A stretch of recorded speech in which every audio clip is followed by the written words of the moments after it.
ओम शांति। 28 अगस्त के ईश्वरीय महावाक्य। होली मनाना अर्थात दृढ़ संकल्प की अग्नि से कमजोरियों को जलाना और मिलन की मौज मनाना। आज शिव बाबा रूहानी बगीचे के रूहानी फूलों को देख रहे थे।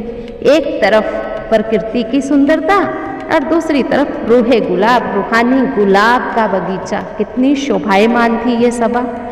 सतयुगी सतोप्रधान बगीचा और यहाँ का बगीचा, कितना अंतर है। वहाँ कितनी रियल खुशबू होती है। आप तो प्रकृति पति हो। प्रकृति चाहे कैसा भी खेल दिखाए, आप प्रकृति पति हो। खेल देख खुश होते हो, खेल में मजा लेते हो, घबराते नहीं हो। इसलिए बाप दादा तपस्या द्वारा साक्षीपन की स्थिति के आसन पर अचल अडोल रहने का विशेष अभ्यास करा रहे हैं। साक्षी अर्थात हर एक को डिटैच होकर के देखना। एक रस अर्थात हमारा मूड अप एंड डाउन ना हो, स्थिति स्मूथ हो, इसको कहते एक रस। तो बाबा कहते ऐसा अभ्यास आपको करना है। अचल स्थिति का आसन अच्छा लगता है। कोई भी बात हो, चाहे व्यक्ति की चाहे प्रकृति की, दोनों ही अचल स्थिति के आसन को हिला नहीं सकती है। माया के भी 5 खिलाड़ी हैं तो प्रकृति के भी 5 तत्व हैं। दोनों ही भिन्न भिन्न रूप से सामने आते हैं। तो कभी कोई सामने आता है तो कभी कोई सामने आता है। खेल समझ करके खेलो तो एंजॉय करेंगे। आसन नहीं छोड़ो, कितना भी कोई हिलाए, आप शक्तिशाली आत्माएं हिल नहीं सकती हैं।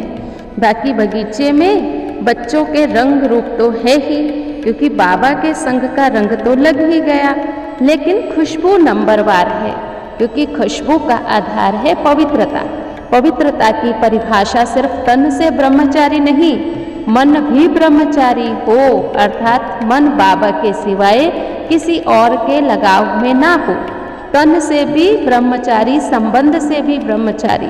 पवित्रता की परिभाषा अति प्यारी है, फिर कभी सुनाएंगे। अभी तो होली मनाने आए हैं। कौन मनाने आए हैं होली? होली हंस आए हैं। हंस क्या करता है? हंस तैरता है, पानी में तैरता है। आप ज्ञान जल में तैरते हो, उड़ते भी हो और तैरते भी हो। ज्ञान मनन करना, इसको कहेंगे उड़ना, अर्थात सदा ऊंची स्थिति में रहना। आपका प्यार बाबा से 100% है। बाबा का भी बच्चों से प्यार है, चाहे वो बच्चा गिर रहा हो चाहे चढ़ रहा हो। बाबा समझ जाता है कि ये बच्चा थोड़ा नटखट है। कई बच्चे गंभीर होते हैं, कई बच्चे नटखट होते हैं, कई बच्चे कैसे होते हैं, पर बाबा का प्यार तो सबसे है। बाबा कभी भी किसी भी बच्चे से उम्मीद नहीं छोड़ता है, दिल शिकस्त नहीं होता है। हर बच्चे से बाबा उम्मीद रखता है, आज अगर ये ढीला है तो कल ठीक हो जाएगा। जब मंजिल एक है, बाप एक है, तो जाएंगे कहाँ? वर्षा तो सबको बाप से ही मिलना है। मुक्ति और जीवन मुक्ति का वर्षा बाबा देते हैं। फिर होली जलाई जाती है और बाद में मनाई जाती है। तो दृढ़ संकल्प से पहले योग अग्नि से कमजोरियों को जलाना, नहीं तो मनाने में मौज का अनुभव नहीं करेंगे। होली अर्थात होली, बीती सो बीती, जो बात गुजर गई बीत गई, फुल स्टॉप। दूसरा, होली अर्थात बाबा की हो गई। तपस्या अगर कम होती है तो बीती सो बीती नहीं कर पाते हैं, फिर क्वेश्चन मार्क आ जाते हैं। छोटी छोटी गलतियां करते रहते हैं। वो छोटी सी गलती कौन सी है? जिसको याद नहीं करना चाहिए वो याद आते हैं, और जो याद आना चाहिए वह भूल जाता है। ये भूल अक्सर हो जाती है भूलने की। बाबा ने कह दिया ना कि भूलने को बीती सो बीती कर दो, जला दो, खत्म करो। आप ज्ञानी तो आत्मा हो। ज्ञानी तो आत्मा का मतलब होता है समझदार। आप तीनों कालों के समझदार हो। तो होली मनाना अर्थात गलती को जला देना। जो याद करना है सेकंड में याद आ जाए, भूलना है वो सेकंड में भूल जाए। सिर्फ क्वेश्चन मार्क में ही क्यों शुरू होती है, तो क्वेश्चन नहीं लगाओ, क्योंकि आप भी बिंदी, बाबा भी बिंदी, व्यर्थ को भी लगाओ बिंदी, फुल स्टॉप। इसको कहते होली। इस होली से संग के रंग के मिलन की मौज होती है। श्रेष्ठ ते श्रेष्ठ पक्का रंग बाबा के संग का रंग है। एक एक गोपी के संग श्री कृष्ण दिखाते हैं। तो आप सबके संग बाबा है, तो बाबा के संग का रंग लगा हुआ है। बाकी ये संकल्प करना ये क्या हो गया, क्यों हुआ, क्या करूं, चाहते नहीं थे, हो गया, अरे जला दो, इस सबको खत्म करो। मास्टर सर्वशक्तिवान संकल्प में भी क्या क्यों नहीं सोच सकते। बच्चों को बाप से प्यार है तो सेवा से भी प्यार है। सेवा अर्थात स्व और सर्व आत्माओं की साथ साथ सेवा। पहले स्वयं, क्योंकि स्व स्थिति वाले ही आत्माओं की परिस्थितियों को खत्म कर सकते हैं।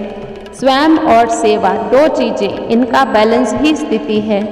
ऐसा नहीं कहो कि सेवा में बिजी थे इसलिए स्थिति का चार्ट ढीला हो गया, एक तरफ कमाया दूसरी तरफ गवाया, बाकी बचा क्या। इसलिए जैसे आप और बाप कंबाइंड हैं, आत्मा और शरीर कंबाइंड है, विष्णु स्वरूप कंबाइंड है, ऐसे ही स्वयं की सेवा और सर्व की सेवा भी कंबाइंड हो, अधूरी ना हो। अगर कंबाइंड नहीं तो मेहनत ज़्यादा, सफलता कम मिलती है। तो अपना कदम फर्स्ट रखना है और उसकी विधि है स्व सेवा का बैलेंस। आज का वरदान दृढ़ संकल्प रूपी व्रत द्वारा अपनी वृत्तियों को परिवर्तन करने वाले महान आत्मा भव। महान आत्मा बनने का आधार पवित्रता के व्रत को प्रतिज्ञा के रूप में धारण करना, किसी भी प्रकार का दृढ़ संकल्प रूपी व्रत लेना अर्थात अपनी वृत्ति को परिवर्तन करना। दृढ़ व्रत वृत्ति को बदल देता है। व्रत का अर्थ है मन में संकल्प लेना और स्थूल रीति से परहेज रखना। आप सब ने पवित्रता का व्रत लिया, वृत्ति श्रेष्ठ बनाई। सर्वात्माओं के प्रति आत्मा भाई भाई की वृत्ति बनने से ही महान आत्मा बन गए। स्लोगन है, अपने पवित्र श्रेष्ठ वाइब्रेशन की चमक विश्व में फैलाना ही रियल डायमंड बनना है। आज का स्वमान, मैं महान आत्मा हूँ। और आज के प्रश्न है, कौन कौन से कंबाइंड रूप हैं और हमें बैलेंस किसका रखना है। दूसरा प्रश्न है, वृत्ति का अर्थ क्या होता है। तीसरा प्रश्न है, आज की मुरली का सार क्या है। और चौथा प्रश्न है, हमें कौन सा रंग लगा हुआ है और खुशबू किस आधार पर होती है। पांचवा प्रश्न है, कौन से 10 खिलाड़ी बार बार हमारे सामने आते हैं और उनका कारण क्या है और निवारण क्या है।